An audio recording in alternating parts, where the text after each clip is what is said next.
कहता है कि राधा कृष्ण की मामी थी, तो कोई कहता है कि राधा कृष्ण की भाभी थी। ये तो हम सभी जानते हैं कि राधा कृष्ण की प्रेमिका थी, पर हद तो तब हुई जब कहने वालों ने ये भी कहा कि राधा तो थी ही नहीं। दोस्तों, राधा कृष्ण के प्यार के चर्चे तो आप सभी ने सुने ही होंगे, पर क्या आप लोग ये जानते हैं कि राधा और कृष्ण का विवाह भी हुआ था?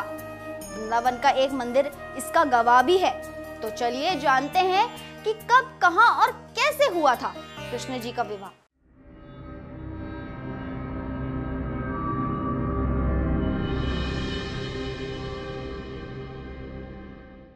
दोस्तों, आप लोगों को बता दें कि राधा कृष्ण का विवाह का जिक्र ब्रह्मवैवर्त पुराण में भी मिलता है।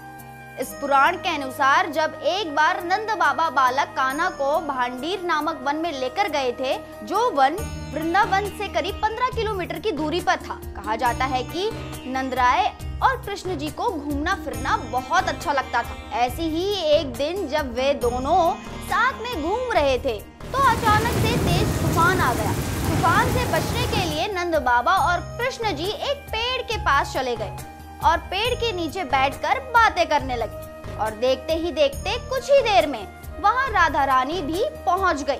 राधा रानी के आते ही नंद बाबा ने बालक कृष्णा को राधा रानी के हाथों में सौंप दिया और खुद वहां से चले गए। इसके बाद कान्हा जी अपने दिव्य रूप में राधा रानी के सामने आ गए और तभी ब्रह्मा जी ने राधा संग कृष्ण का विवाह कर दिया।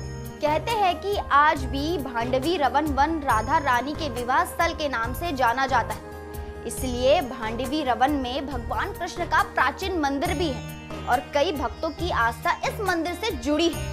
कहा जाता है कि यहाँ राधा कृष्ण का विवाह कराते हुए ब्रह्मा जी की भी प्रतिमा है। साथ ही साथ ये भी कहा जाता है कि ये एक अकेला ऐसा मंदिर है जहाँ श्री कृष्ण माखन खाते या फिर बंसी बजाते नहीं, बल्कि राधा संग विवाह रचाते हुए दृश्य में है। इस मंदिर को लेके एक ऐसी खास मान्यता भी है कि जिनको संतान का सुख नहीं प्राप्त हो सकता है, वो यहाँ आकर स्नान और पूजन करते हैं, उसे उन्हें संतान सुख की प्राप्ति होती। तो दोस्तों, अब आप मानते हैं ना कि राधा कृष्ण का विवाह हुआ था, जिसके साक्षी खुद ब्रह्मा जी थे। तो आज के लिए इतना ही। आपसे फिर होगी मुलाकात एक नई कहानी के साथ। तब तक के लिए खुश रहिए, स्वस्थ रहिए और देखते रहिए द कर्मा टेल्स।